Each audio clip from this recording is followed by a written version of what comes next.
Hello, Soul Tribe. How are you this morning, evening, afternoon, whatever that may be?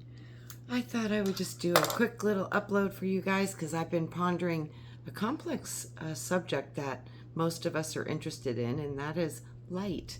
And I found a lot of information from a lot of different sources that I found, very informative. I thought about how light informs our field. And what is the field? What is consciousness? Nobody really knows what that is yet, but we know we have a biofield, that we have an auric field, the energy body, and that's the primary foundation for all that we're experiencing. So, as we see the images, we collapse waves into reality. So, the potential snaps into reality. And we are doing that. And this is quite amazing to know that we are actually actively participating in the creation of the world. And, that's kind of new information for many of us. So, as you've been told, you are the image of God. So, as the light in the waveform, it is non-local. So, as we are collapsing waveforms, the wave itself is the non-local field that we can access all universal intelligence through. So, the non-local and non-locality of the wave is the ocean of consciousness of the world that we're actually seeing and forming by snapping these things into matter through atoms. So this is the field, the mental field of how we are creating our reality. And the mental field is one of the layers of your auric field. The mental body is the energy body that sustains your physical body. So it's beautiful how you can understand that your spiritual being is literally creating your physical being, and it's not the other way around. But the body, oh wow, it keeps score. It really does. It has memory. It holds all trauma within it unless it can be transferred and healed. And that's the part of people like the shadow work and all that stuff. It's like, yeah, because this stuff literally, it anchors in your tissue because it's been brought into form through your thought and it manifested in your reality. So literally these are tangible things you can truly find in your field and in your tissue, and you can restructure those with restructuring your own internal water and restructuring your thought to transfer it into a new part of your consciousness so it sees it in a different light. And what is light? Information.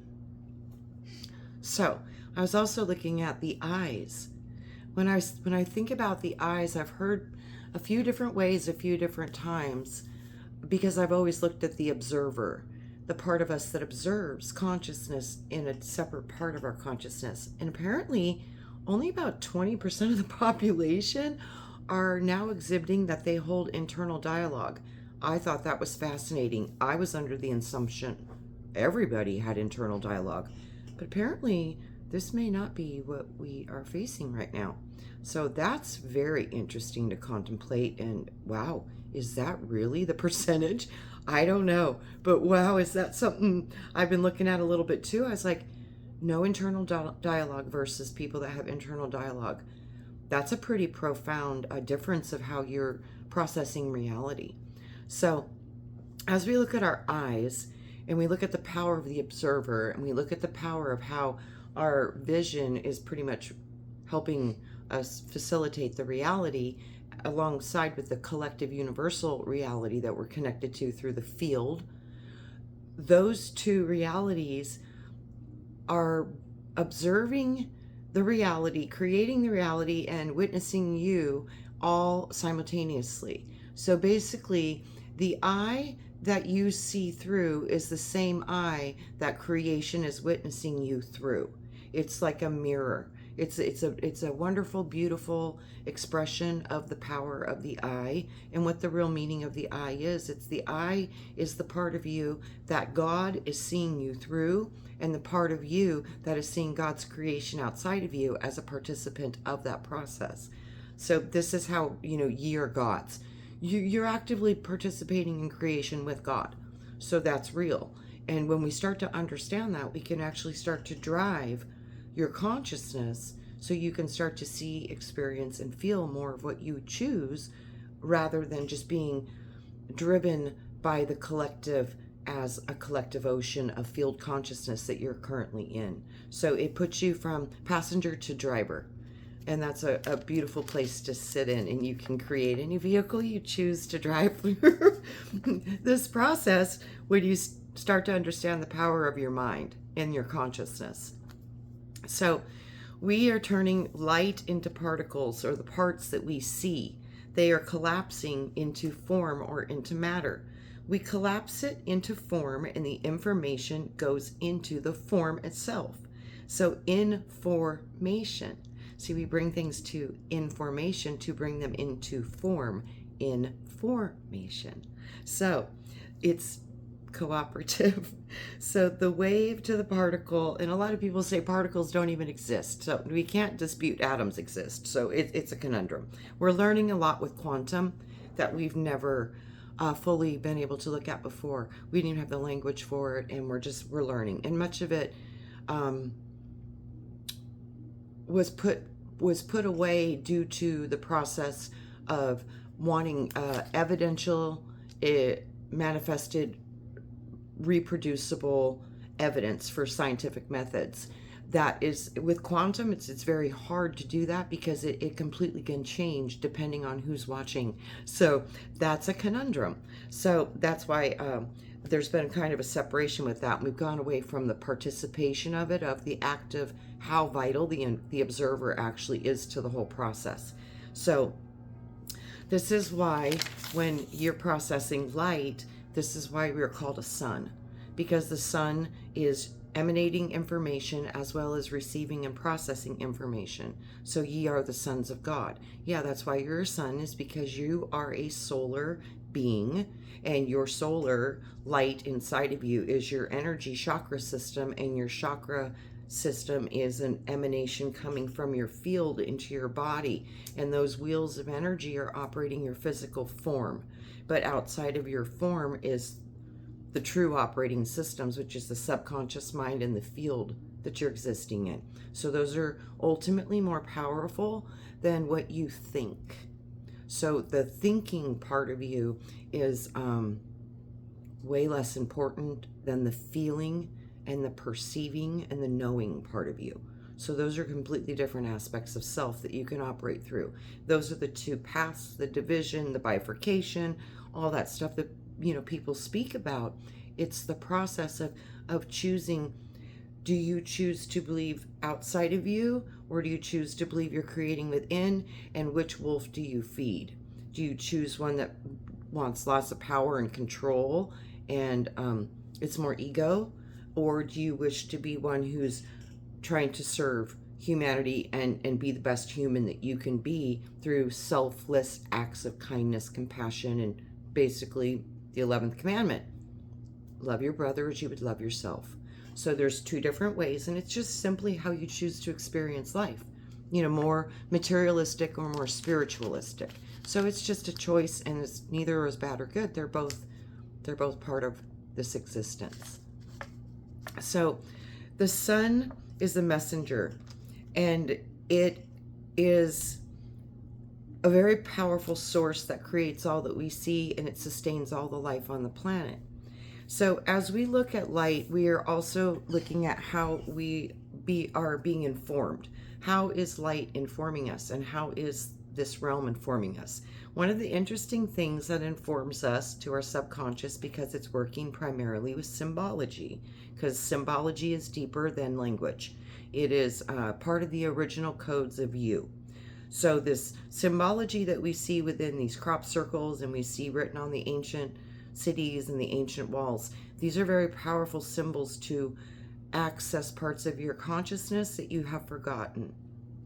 And what I found very interesting was the crop circle that sent the message to us and the warnings. And it was the crop circle with the picture of the ET being with the binary code. And we had sent out in 1974 the Arecibo telescope. and we sent a message into space. And this was to go 25,000 light years away. And it would take, they said, 1,000 years for us to potentially receive any kind of reply. But miraculously, it came back in 2002. This came through the form of a crop circle.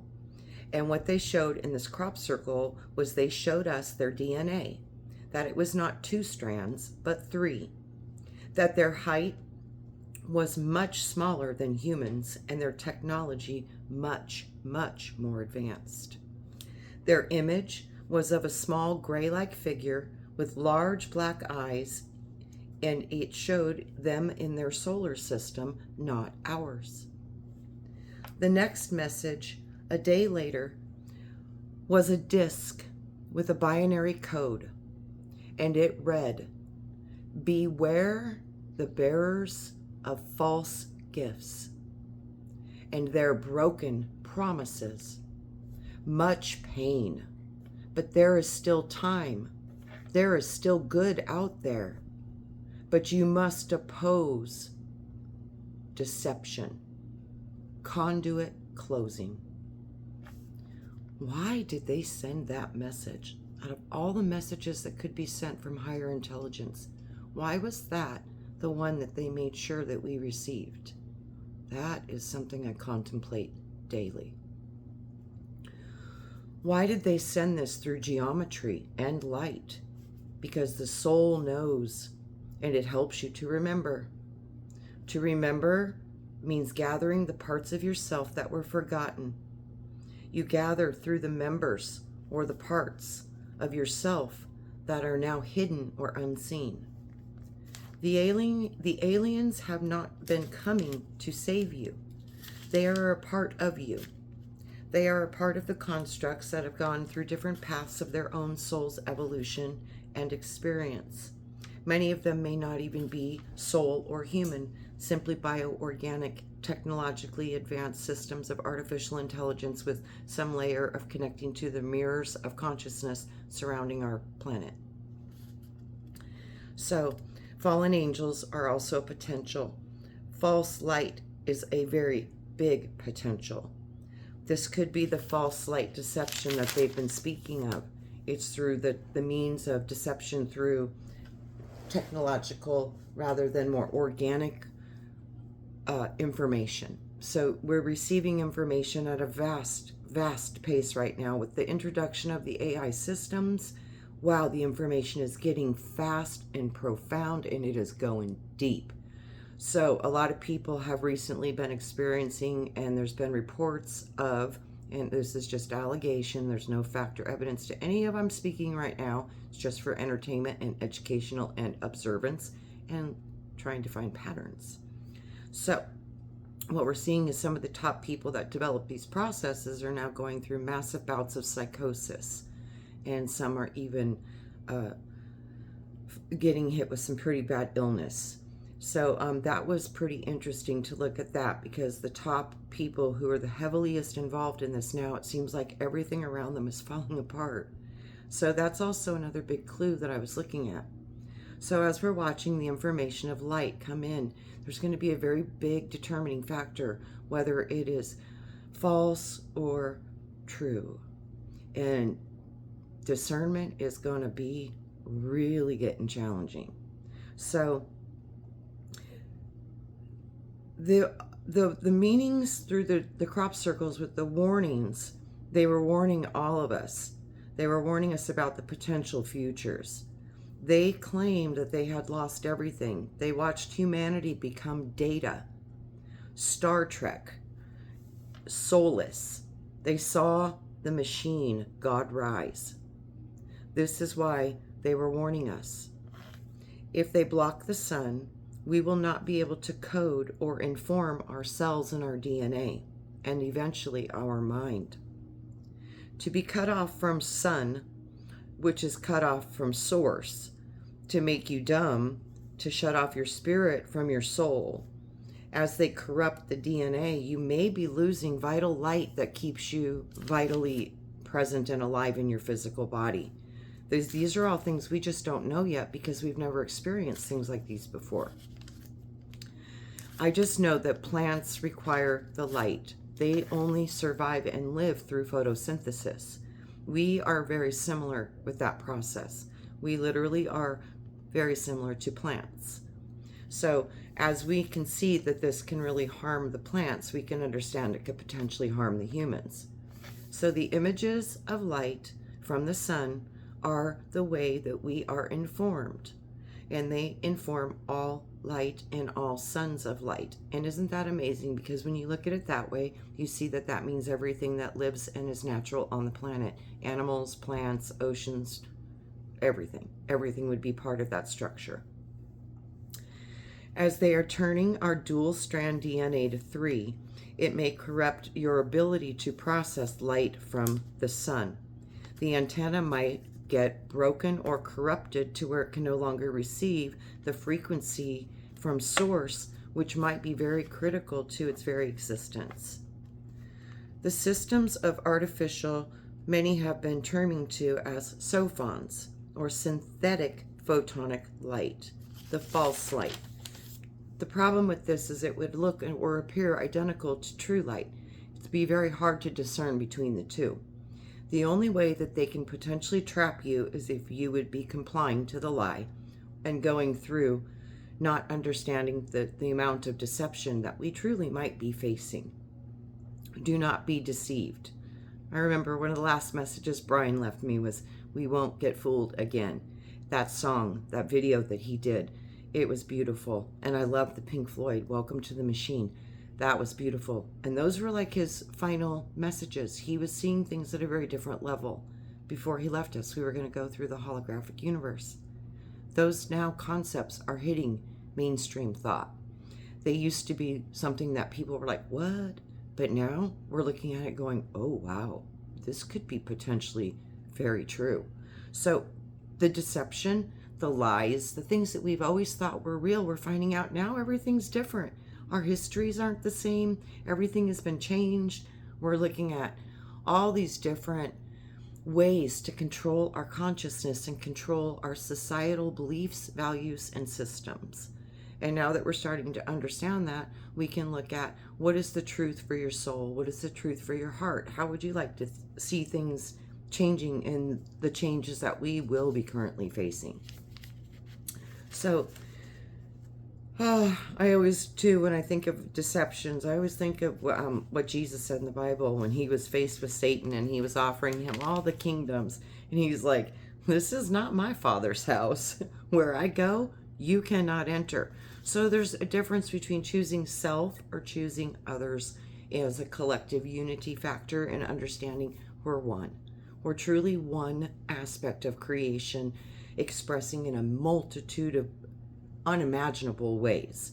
But nonetheless, that is pretty much, it seems to be, that's where we're going. You're going to choose to trust outside of you, or you're going to really dig deep inside of you and try to preserve and protect your soul connection. And I think that might be something very important to look at. So as we are looking at DNA, I was always told over and over again years ago, and it's continued forth, that I needed to understand we potentially were not originally created with DNA, that we came from something called GNA. And they keep showing me GNA is associated to the gamma frequencies, and those are very powerful and very potent. So I always wonder if there's some truth to that. We have no evidence of it, but it's a very beautiful thought.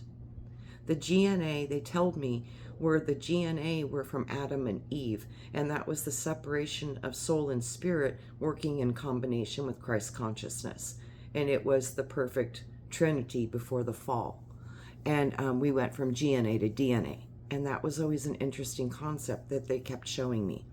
So, and with that, they also were showing me the principles of teaching, making the 2-1, which was the blending of the left and right hemisphere of the mind through the heart complex, through the Christ in you, the solar plexus, the gut, the internal knowing, the divine feminine part of you with the masculine in balance, operating in love.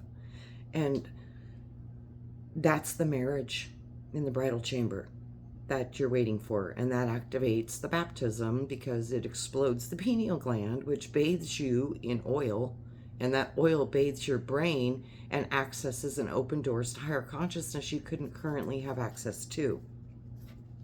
So we need the light. We need the code. And we need to remember and try to restructure our DNA back to its original beauty. Reset and repair. How do we do this? We restructure our water. I know that all healing comes through the Holy Spirit or the waters, which is divine feminine. It's working with the female aspects of your body and your biofield, both simultaneously, but also working with the Father. But when they're together, you're operating in a Christ mind, which is a higher consciousness, so you can do higher things than you can do in your normal waking reality. Restructuring your water to source prime water. And how does this happen? It happens primarily through your mitochondria. So when the light codes the water, it codes the world, and it codes you. Light is image, frequency, and it is a neurotransmitter. Light is fire. It is the spark within you that they try to extinguish. The flame they tried to hide. The flame they tried to disguise. The divine, clairvoyant, intuition, inspiration, empathy, compassion, love, and wholeness. That is the fire I speak of. Fire is also love, it is unity, and it is compassion. It is one of the fastest ways to burn away all that is false and still be left with only the truth that would remain. The purification of your own vessel, the purification of your own water. This is another layer of baptism. And this is what a lot of people experience with, when they activate the Kundalini, that fire, it changes your body from the inside out. And they say baptism is a form of pickling. It's like a transformation. It can't be undone. I found that is true. And that baptism comes from a change of your internal awareness of your own connection to Spirit and God. It literally, it's an internal work. Nobody can do that for you. It's something you choose for yourself and you activate within your own being. Unity is our greatest superpower. When you do these practices and you start to learn these truths, you do see that we're all one. We are one. A million fractals experiencing different realities simultaneously. But if you understood the power of source and consciousness, you would know that this entirety of all this is a drop of the bucket in the wisdom and the creation that has been created through source. You can't put it in your brain. It's so big. So source is part of the sun, part of the intelligence, part of the God GNA that exists within us still. The artificial light that we are immersed in is present, but we can also find ways to reconnect back to our original source code and light streams and light connections. And it's been made almost impossible, I think, until now. We are in a transformation of ages, and with those age transformations, there will be new installations of new technology that currently operate the planet. So we're going to be seeing a lot of things dissolving and falling apart, and these are not to fear. These are just processes that will happen through these great transitions of ages. And we are in one of the biggest ones of, I think, 26,000 years. So this is a big one. It's 3 clocks resetting is what they've shown me over and over again. They're like, this isn't a 2,000 year cycle or a 6,000 or 12,000. This is a 24,000, or, the numbers might be off, but this was a big one. This was a huge 3 would be resetting simultaneously into a complete new solar logos. So we will have new sun information coming in through the new stream of the Aquarian age, no longer receiving dominant from Pisces. So, and as I saw this, I literally saw Jesus and Saint Germain hand in hand, walking together. blending the energies until they could simply separate them. And they told me that when it finally separated, that we wouldn't even know it happened. But this was going to take a while for the separation, and they would work hand in hand through the separation. And the difference between Pisces is I believe, and Aquarius means I know. So this is the activation of the crown, your crown chakra, which means activation to gamma, GNA potential. So this is big. This is very important, especially for many of us who've been looking at these potentials on how to transfer through this age and bring forth more of what we want to see with unity and consciousness and love and community and cooperation with God instead of thinking we are God. So, nature is the key. It is one of the most powerful keys to hold on to what is true and organic to you. It's a perfect reflection of the image of the source codes of it. It's been distorted also, but those are one of the most important keys to come back to God.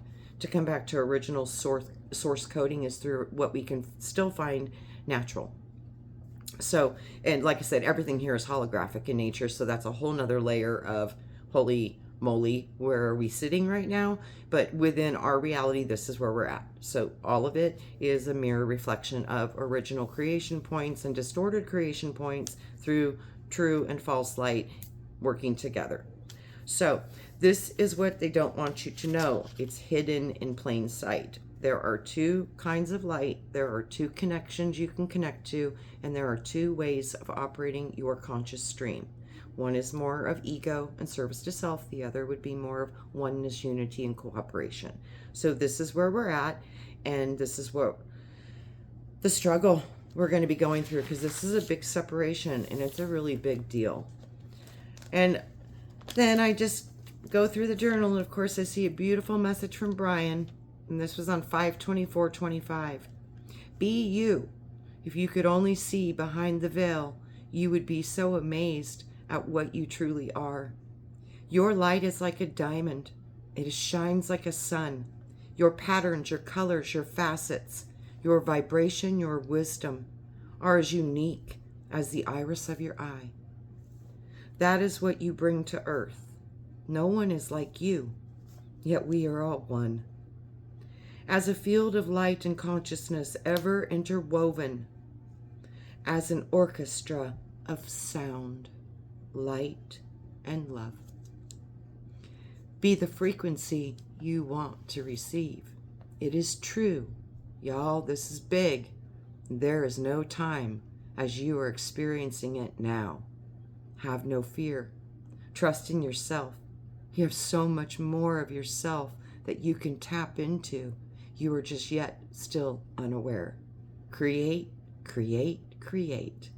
Remember how truly precious you are. And shine your creation into this world. You crazy diamonds. You are so beautiful, and I love you all. I think I'll end with that for today. And I just wanted to let y'all know I love you. And we're going to find our way through this crazy maze of haze one way or another. So I'll catch you on the next one, and I will try to start recording a little bit more, because I do have quite a bit I would like to share with you. So much love to you all. Namaste, and I'll see you on the next one.